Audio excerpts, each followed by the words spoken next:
अब इसी सफ़र में एक कहानी का मैं जिक्र करता हूँ जिसका नाम है Mahesh. So Mahesh was written by this famous Bengali writer Pandit Sharat Chandra Chattopadhyay. It was written in the early 20th century. It's been about 100 years that story was written.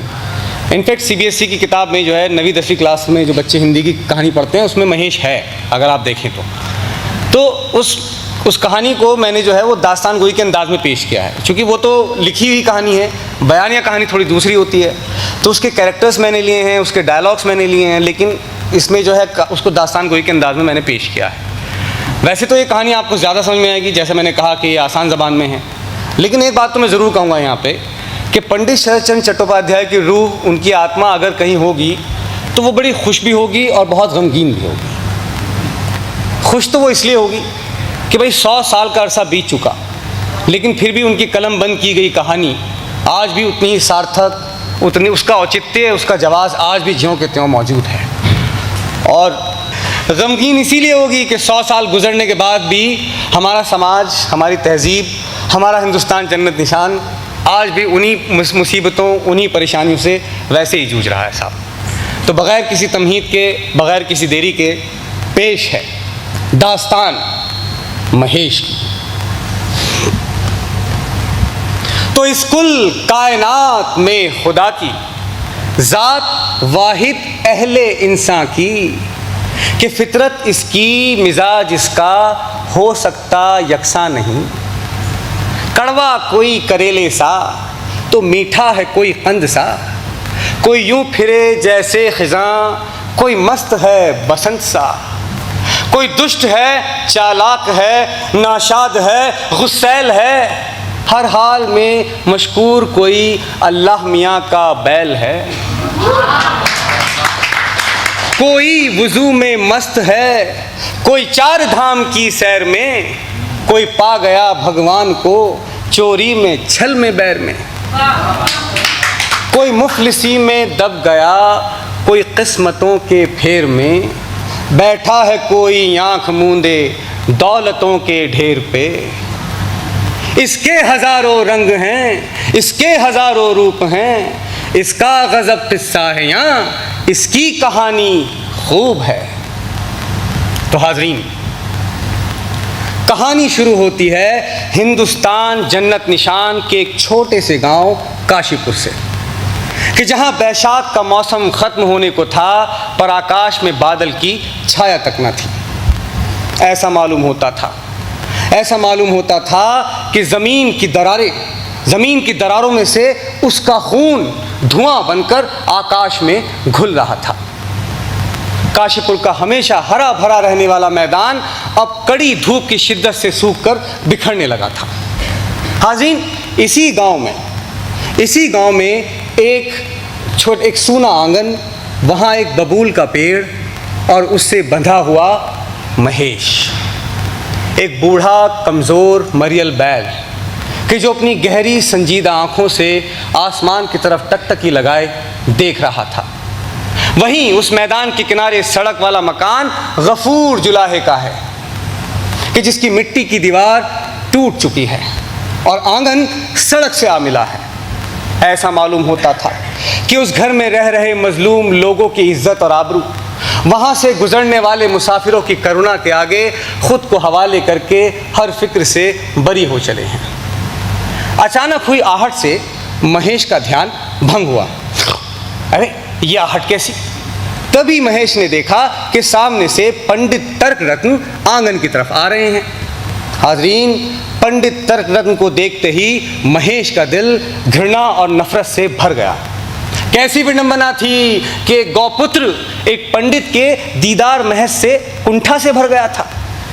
Mahesh ने दिल ही दिल में सोचा, कहाँ का पंडित और कैसा पंडित हैं?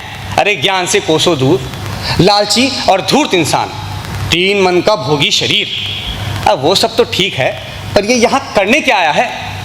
तभी पंडित तर्क रत्न की कर्कश आवाज गूंजी, अरे गफूर, अरे घर में है क्या? हाज़रीन, गफूर की 10 बरस की बेटी अमीना ने दरवाज़ा खोला।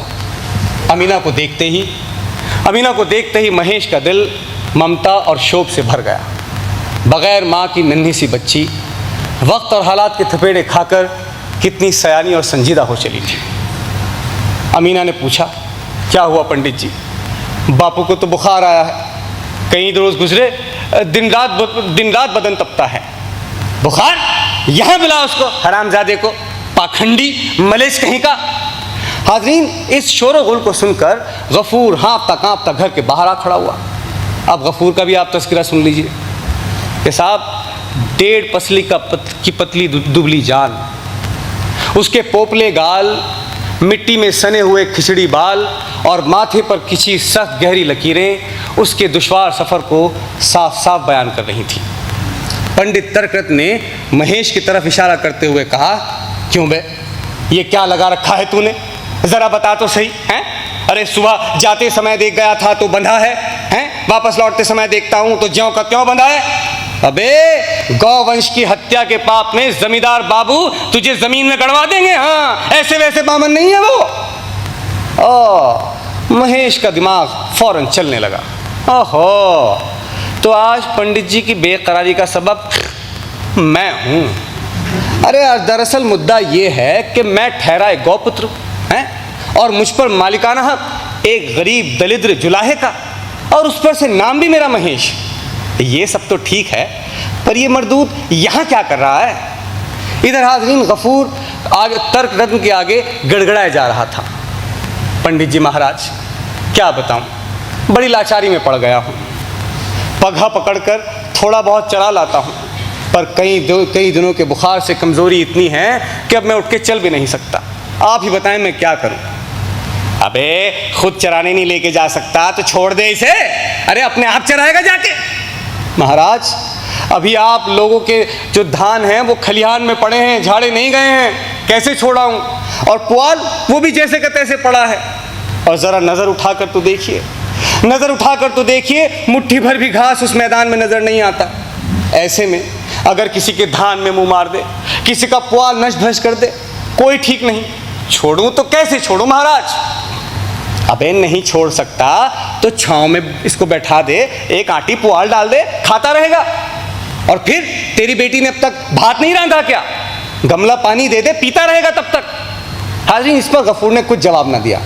वो यूं ही खामोश बुत बना पंडित जी के तेजस्मय चेहरे की तरफ निहारता रहा और फिर एक लंबी सांस लेकर हामी भरने से इनकार कर दिया।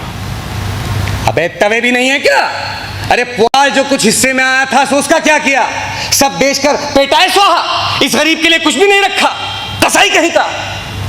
इस घिनौने और बेबुनियाद इल्ज़ाम ने गफूर को अंदर से झिझोड़ कर रख दिया और चंद लम्हे के तवक्कुफ के बाद वो बड़े संजीदा भाव में बोला, जो कुछ पुआल हिस्से में आया था माए बाप, वो ज़मींदार बाबू ने अपने हिस्से में रखवा लिया। रो बिलक कर हाथ जोड़कर कहा कि माए बाप हाकिम हैं आप, आपकी हुकूमत छोड़ के थोड़ी जा सकता हूँ, मुझे थोड़ा सा पुआल दे दीजिए। एक कोठड़ी है, छोटी बच्ची का साथ है, छप्पर बांधना है, सो भी खैर इस बरस मैं ताड़ पत्तों से गुजारा कर लूँगा, पर मेरा महेश भूख में मर जाएगा। हैं महेश, खुश नाम भी देखो क्या रखा है, महेश। मुझे तो हंसी आती है। पर ये तंज गफूर के कानों तक ना पहुँचा और उसका गड़गड़ाना जारी रहा। पर मालिक की मेहरबानी नहीं हुई साहब। 2 माह की खुराक के लायक धान तो हमको दिया, पर पुआल सब हिस्से में रखवा लिया और इस बेचारे को एक तिनका भी नसीब ना हुआ। ये कहते कहते गफूर का गला रूंध आया, मगर पंडित को ज़रा भी तरस उस पर नहीं आया और उसको फटकारते हुए बोला, वाह भाई, ये तो बड़ी नई बात हम सुनने को आई है आज। अबे अगर उधार लिया है तो क्या चुकाएगा नहीं? जमींदार बाबू क्या तुझे अपने घर से खिलाएंगे? अरे राम राज में रहते हो तो क्या जात तो नीची ठहरी, इसीलिए बुराई करता फिरता है। गफूर बड़ी शर्मिंदगी से बोला, माई बाप, महाराज, मैं भला किसी की बुराई क्यों करने लगा? पर आप ही बताइए कि 4 बीघा खेत हिस्से में जोतता हूँ, 2 साल का सूखा और भुखमरी किसी से छिपी नहीं। खेत का अनाज, खेत का धान खेत में सूख गया, हम बाप बेटी को 2 वक्त का खाना मैसर नहीं होता। और ज़रा मेरे घर की हालत देखिए, अगर भूले भटके कभी 4 बूंदे टपक जाएं तो अपनी बेटी को लेकर एक कोने में बैठकर सारी रात गुजारनी पड़ती है और 5 पहर तक मेरे घर का चूल्हा नहीं जलता। और मेरा महेश, देखिए तो सही, हड्डियाँ निकल आई हैं बेचारे। महाराज, आपके आंगन में तो पुआल की टालें सजी हैं। अरे गागर से सागर से गागर निकालो तो क्या फर्क पड़ता है। मुझे थोड़ा पुआल दे दो कि मेरे महेश की जान में जान आ जाए। जरा देखिए तो सही, बड़ा सीधा जीव है, मुख से कुछ नहीं कहता, टुकुर टुकुर देखता रहता है, आंसू बहाता रहता है। ये कहते कहते गफूर पंडित तर्करत्न के कदमों में गिर पड़ा। अबे अब क्या छू ही लेगा मुझे, दूर हट, बाप के भागी मत बना। हाज़रीन, अपने मालिक की इस दुर्गति को देखकर महेश का रोआ रोआ गुस्से से कांपने लगा। उसने दिल ही दिल में कहा कि ओ पंडित, गफूर तेरे कदमों में इसलिए नहीं झुक रहा है कि वो तुझे इज्जत बख्शता है, बल्कि ये विडंबना है हमारे समाज की कि जो उसको झुकने के अलावा कोई रास्ता नहीं देती। काश गफूर टूट पाता और कह पाता कि ये सारा जिस्म झुककर बोझ से दोहरा हुआ होगा, ये सारा जिस्म झुककर बोझ से दोहरा हुआ होगा। मैं सजदे में नहीं था, तुझे धोखा हुआ होगा।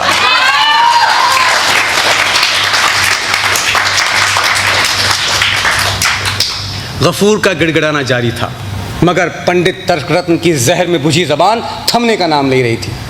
अबे उधार तो दे दूं, पर चुकाएगा कहां से, ये तो बता। महाराज, जैसे भी होगा मैं आपका एक एक पाई चुका दूंगा, धोखा नहीं दूंगा। जैसे भी होगा चुका दूंगा, धोखा नहीं दूंगा। अबे बड़े पठान की सी जबान का रौब जमाता है? हट, दूर हट। ये कहकर पंडित जी वहां से आगे की तरफ बढ़े। तभी कुछ दूर जाकर घबरा कर पीछे हटे और कहने लगे, अरे हमारा सींग मारने आता है मुझे, सींग मारेगा है, सींग मारेगा। महेश के बिदकने पर गफूर उठ खड़ा हुआ।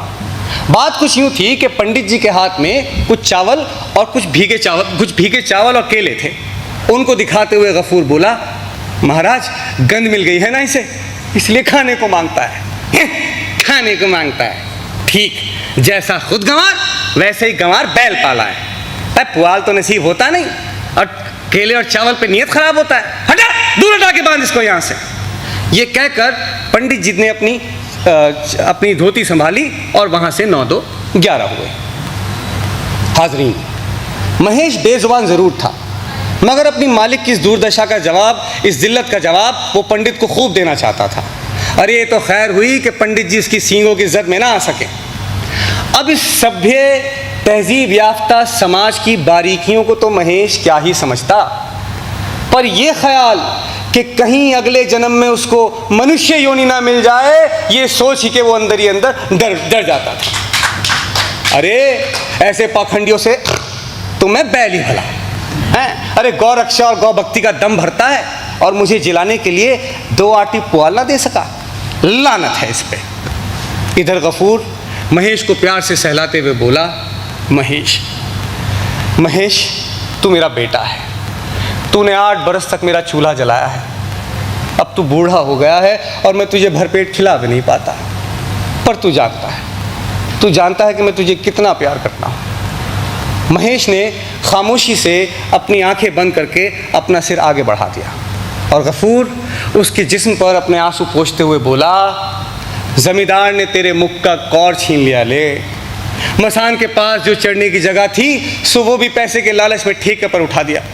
अब तू ही बता कि इस अकाल के मौसम में मैं तुझे कैसे जिलाए रखूं भला। गांव वाला अब तुझे कोई नहीं चाहता, सब कहते हैं कि अब तुझे बेच देना चाहिए। ये अल्फाज दोहराते दोहराते गफूर की आंखों से टप टप टप आंसू बहने लगे। तभी अचानक वो उठ के खड़ा हुआ, इधर उधर देखा और फौरन अपने पुराने घर की टूटी फूटी छत से मैला भद्दा पुआल खींच कर लाया, उसको महेश के सामने रखा और कहने लगा, ले जल्दी से खा ले, देर हो जाने पर बापू। तभी गफूर की तवज्जो दरवाजे पर खड़ी अमीना की तरफ गई। क्या है बेटी, आओ भात खा लो। गफूर ने फौरन हाथ मुंह धोए अंदर दाखिल हुआ और सामने अमीना के बैठा। अमीना बोली, बापू महेश को फिर छप्पर का पुआल खिला रहे थे। ठीक इसी बात का डर था उसे। बड़ी शर्मिंदगी से बोला, नहीं बिटिया, सड़ा सड़ाया पुआल था, अपने आप झरझर गिर रहा था और मैं जो अंदर से देख रही थी तुम खींच कर निकाल रहे थे। नहीं बिटिया, मैंने खींच कर नहीं निकाला, पर दीवार गिर जाएगी ना बापू। गफूर इस पर खामोश रहा।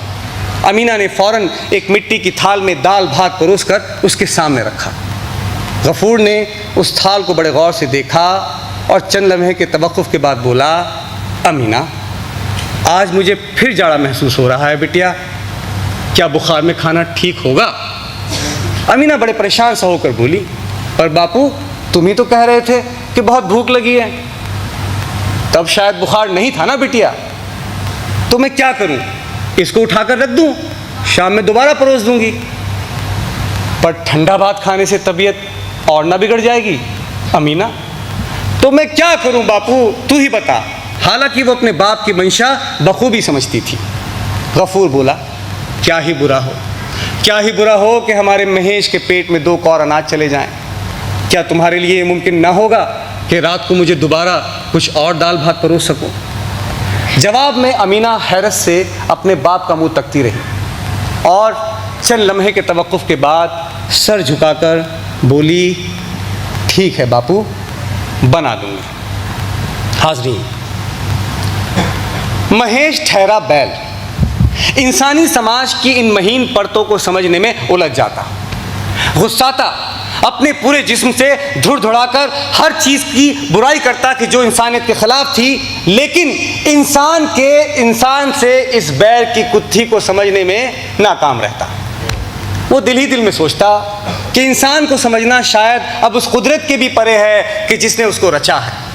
कहाँ तो एक तरफ पंडित तर्क रत्न कि जो उसकी ज़ात को मुक़द्दस और पाकीज़ा समझने के बाद उसको 2 आटी पुआल ना दे सका, और कहाँ ये गरीब दलिद्र जुलाहा कि जो अपनी टूटी फूटी छत का पुआल से मुझे ज़िंदगी बख्शता है। सच है, वाह रे आदमी वाह, कि दुनिया में बादशाह है सो है वो भी आदमी, जरदार बेनवा है सो है वो भी आदमी, मुफलिसो गदा है सो है वो भी आदमी, नेमत जो खा रहा है सो है वो भी आदमी, और टुकड़े चबा रहा है सो है वो भी आदमी, टुकड़े चबा रहा है सो है वो भी आदमी।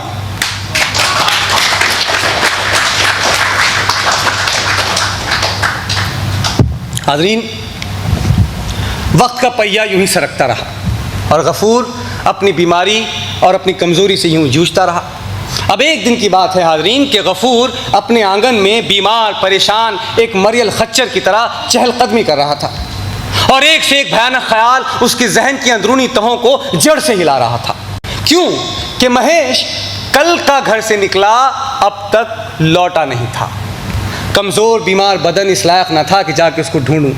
बेचारी अमीना सुबह से गली गली, कूचा कूचा, खलियान खलियान उसको ढूंढती फिरती थी। अभी तीसरा पहर ख़त्म होने को ही था कि अमीना अपने बाप के सामने आए और कहने लगी, बापू जानता भी है मानिक बाबू ने महेश को जेल भिजवा दिया है। चल हट पगली, जो मुँह में आ बकबक करती रहती है। बापू तू से दिल लगी ना जान, मैं सच कहती हूँ। मानिक बाबू के नौकर ने कहा मुझसे कि मैं तुमको बताऊं कि जाकर महेश को दरियापुर के मवेशी खाने में ढूंढे। क्यों, ऐसा महेश ने क्या कर दिया था भला? बापू उसने मानिक बाबू के घर घुस के उसके पूरे बागीचे को तहस नहस कर डाला था। मानिक घोष। हाज़रीन, गफूर हैरत और सदमे के मारे वहीं का वहीं बैठ गया। मानिक घोष कहने को गफूर के पड़ोसी, उसके हमसाए, उसके हर दुख दर्द सुख दुख के भागीदार और शरीक, मगर एक रईस और ताकतवर पड़ोसी से कोई उम्मीद भला करे भी तो कैसे?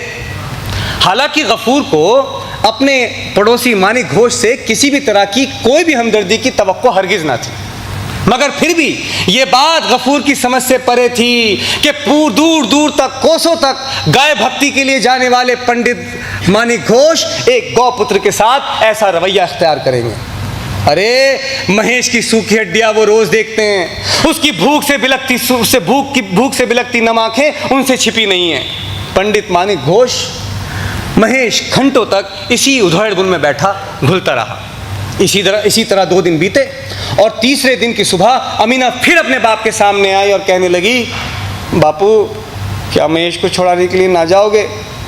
नहीं, मुझे कहीं नहीं जाना, चल यहाँ से। बापू मानिक बाबू तो कह रहे थे कि अगर 3 रोज़ के अंदर महेश को ना छुड़ाया गया तो वो उसको गोहाट में बेच देंगे।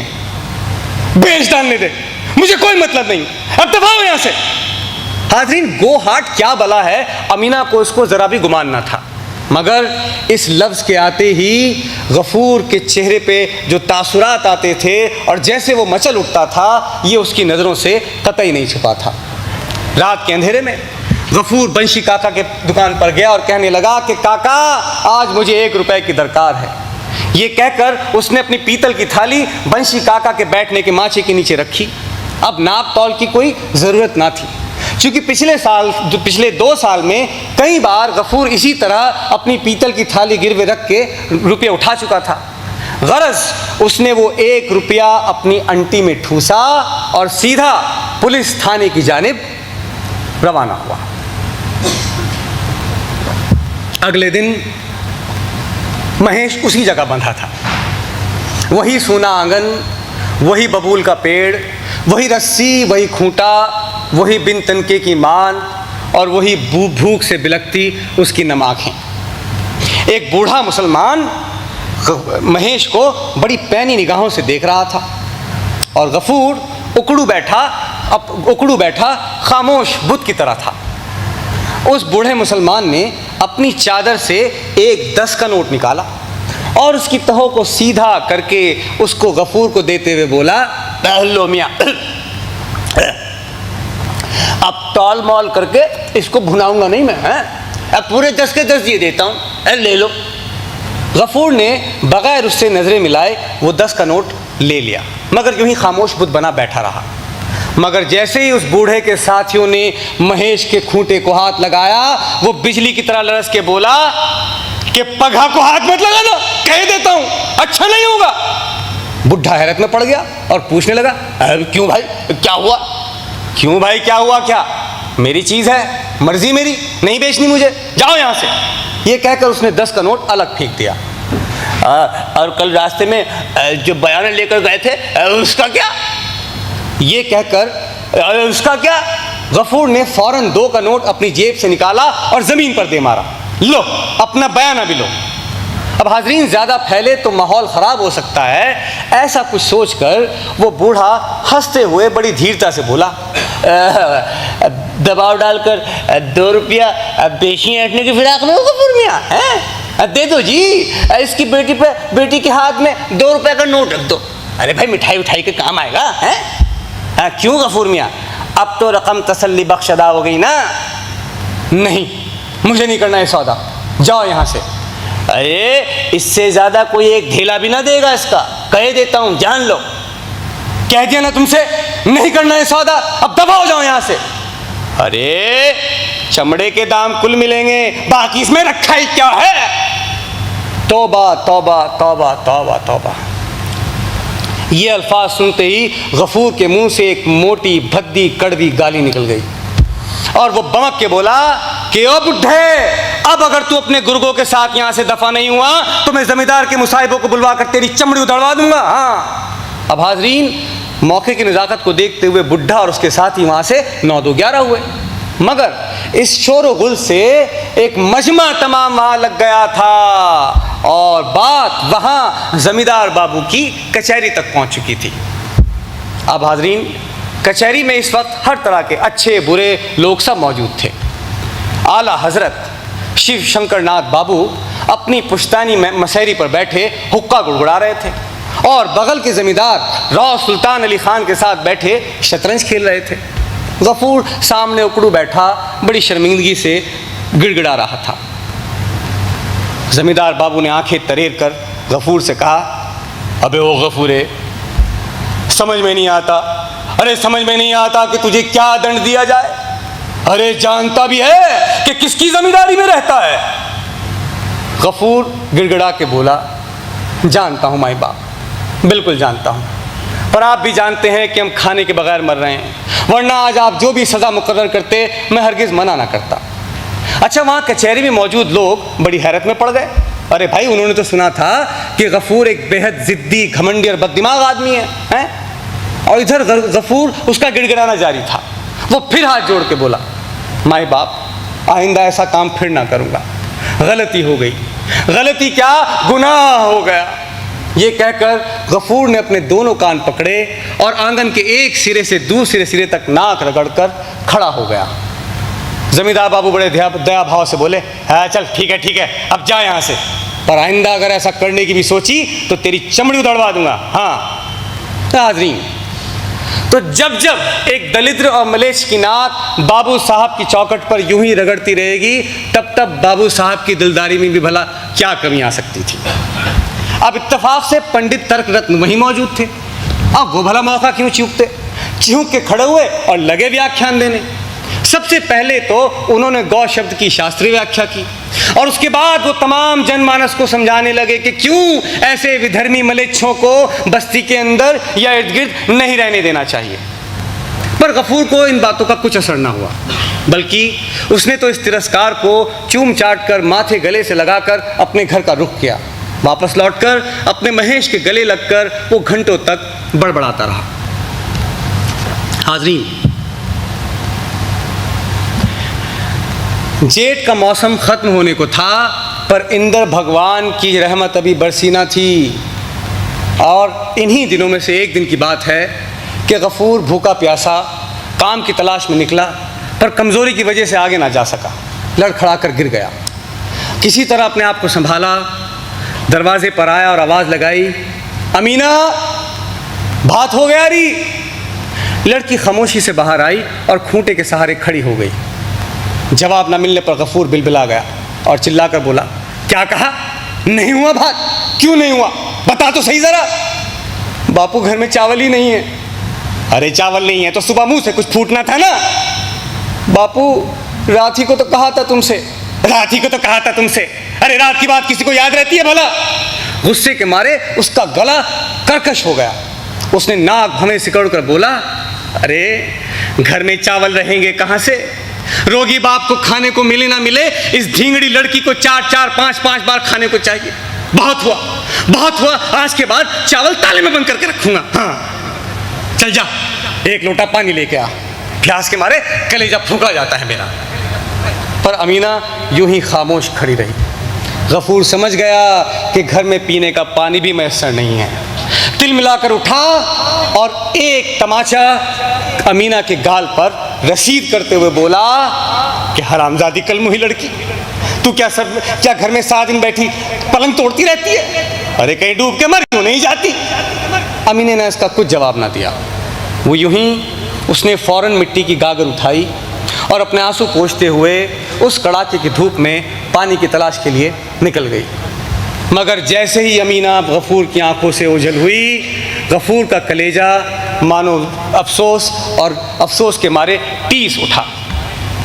हाज़रीन, गफूर ने दिल ही दिल में सोचा, गफूर ये बात अच्छे से जानता था कि इस पूरे के पूरे मामले में उसकी स्नेहमयी बुर्दुबार सुघड़ लड़की का कोई दोष नहीं था।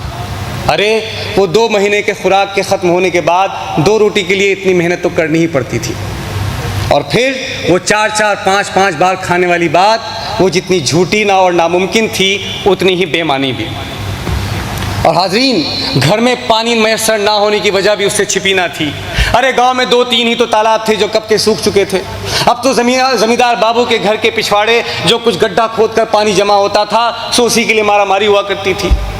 और अमीना मुसलमंडी जो ठहरी, ये तो पास जा भी नहीं सकती थी। वो तो किसी गृहस्थन को इस पे तरस आ जाए या कोई गरीब दलिद्र उसके दुख को समझ ले तो चंद कतरे उसके लोटे में आ जाएं। पर आज शायद किस्मत को वो भी मंजूर नहीं था। इन्हीं ख्यालों में डूबा गफूर ज़ारो कतार रोए जा रहा था कि तभी जमींदार का एक प्यादा उसके घर के बाहर आया और चिल्लाकर बोला, अरे गफूर, घर में है क्या? गफूर गुस्से में तुनक कर बोला, हाँ हूँ, क्या बात है? बाबू साहब ने फौरन कचहरी बुलाया है, हुक्म हुआ है। मैंने अभी कुछ खाया नहीं है, आता हूँ थोड़ी देर में। ये हाज़रीन, इस रवैये को देख के उसकी जो अना है उसको बड़ी ठेस पहुँची। वो भी एक गाली देते हुए बोला, प्यादा, क्या बे ओ, कोई दावतनामा नहीं है तेरे लिए, समझ में आई? माई बाप ने कहा है कि तुझे जूते मार के घसीट के कचहरी लाया जाए। अब ये कलाम सुनकर गुस्से से गफूर आग बबूला हो गया। और बमक के बोला, महारानी के राज में कोई किसी का ज़र खरीद गुलाम नहीं है। हाँ, लगान दे के रहता हूँ, मुफ्त में नहीं रहता। हाज़रीन, इतने छोटे आदमी का इतने बड़े आदमी की दुहाई देना बेकार ही नहीं बल्कि बैठे बिठाए मुसीबत मोल लेना है। अब इसके बाद गफूर के ऊपर क्या गुजरी इसको तफसील से बयान करने की ज़रूरत नहीं है, पर 1 घंटा कचहरी में गुजारने के बाद जब वो वापस आया तो उसका मुंह, नाक और सारा जिस्म सूजा हुआ था और उसकी इस सज़ा की वजह थी महेश। हुआ कुछ यूँ कि गफूर के घर से निकलते ही महेश रास्ता तुड़ाकर भागा और ज़मींदार की फुलवारी को जाकर तहस नहस कर दिया। और ज़मींदार के गुर्गों ने जब उसको पकड़ने की कोशिश की तो वो ज़मींदार की बेटी को पटक के वहाँ से 9-2-11 हुआ। अच्छा, मुमकिन है कि ज़मींदार बाबू उसको गरीब समझ के माफ़ कर देते, पर प्रजा होकर ये हेकड़ी दिखाना कि किसी का ज़र खरीद गुलाम नहीं हूँ और लगान दे के रहता हूँ, ये ज़मींदार बाबू की अना पे भारी था। वहाँ कचहरी में भी ज़िल्लत और पिटाई खाने के बावजूद गफूर ने उफ ना किया। वापस लौटकर घंटों तक एक पत्थर की मानिंद कोने में पड़ा रहा। भूख और प्यास तो कब के पेट और जहन दोनों से रुखसत हो चुके थे। एक कलेजा भारी था कि मानो एक चक्की का पार्ट उस पर धर दिया गया। अब इस कैफियत में कितना वक्त गुजर गया गफूर को अंदाज़ा ही ना हुआ, पर तभी बाहर आंगन से आती अमीना की चीखों पुकार सुनकर वो बाहर आया। बाहर आकर क्या देखता है कि अमीना औंधे मुंह ज़मीन पर गिरी पड़ी है और उसकी मटकी टूटी हुई है जिससे पानी बह रहा था, और महेश की लंबी सूखी ज़बान उसके एक एक कतरे को रेगिस्तान के किसी टुकड़े की तरह जज्ब कर रही थी। झुकाओ तो पलक ना झुके, काटो तो खून ना निकले। गफूर के रहे सहे होशो हवास भी जाते रहे। मरम्मत के लिए उसने हल का सिरा कल ही निकाल कर रखा था। उसने उसके सिरे को उठाया और झुके हुए महेश के सिर पर दे मारा। सिर्फ एक बार महेश के भूखे प्यासे कमज़ोर बदन ने उठने की कोशिश की और उसके बाद वो इस इंसानी सभ्य समाज को हमेशा के लिए अलविदा कह गया। अमीना रो पड़ी, बापू ये तूने क्या किया, हमारा महेश तो मर गया। गफूर के जिस्म ने कोई हरकत ना की, लब खामोश रहे। वो खामोशी से उकड़ू बैठा अपने महेश की काली पतराही आंखों में झांकता रहा। कुछ देर बाद मोहल्ले वाले बोले, ओ गफूरे, पंडित तर्करत्न के पास जमींदार बाबू ने अपना कारिंदा भेजा है। अरे महेश का पश्चाताप करने में तो तेरा घर बार बिक जाएगा। पर गफूर ने इसका भी कुछ जवाब न दिया। वो यूं ही खामोश अपने घुटनों में अपना सिर डाले बैठा रहा। देर रात गुजरते वो अपनी बेटी के पास आया और बोला, अमीना चल बिटिया, चल उठ, हम चलें। अमीना बाहर बरामदे में सो रही थी। बापू के कहने पर अचानक उठी और आंखें मिचमिचा कर बोली, कहाँ बापू, कहाँ जाएंगे हम इस वक्त? गफूर बोला, और कहाँ बिटिया, शहर, जूट की मिल में काम करने। ये कलाम सुनकर अमीना बड़ी हैरत में पड़ गई। हाज़रीन, हालात कितने भी ख़राब हों, कितने भी अबतर हों, पर गफूर कभी भी शहर जाने के लिए राज़ी नहीं होता था। उसका मानना था कि शहर में जाके ईमान में खलल पड़ जाता है और वहाँ गरीब, मजदूर और औरत की कोई इज्जत नहीं होती। चल बिटिया, चल उठ, बहुत लंबा सफ़र है और पैदल ही जाना है। अमीना उठी, उसने पानी का एक लोटा लिया और घर में मौजूद 2-3 पीतल के बर्तनों को समेट ही रही थी कि गफूर बोला, ना बिटिया, ना ना ना, इसको यहीं छोड़ दे, ये सब हमारे महेश के प्रायश्चित के काम आएगा।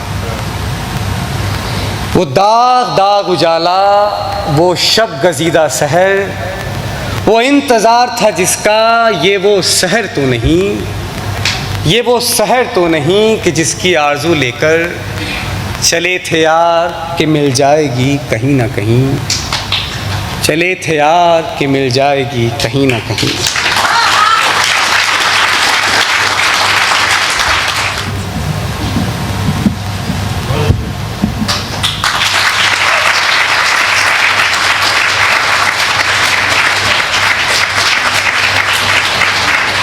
Nadeem Shah Surwadi for this amazing performance. I'm sure everybody enjoyed it. A huge round of applause, please.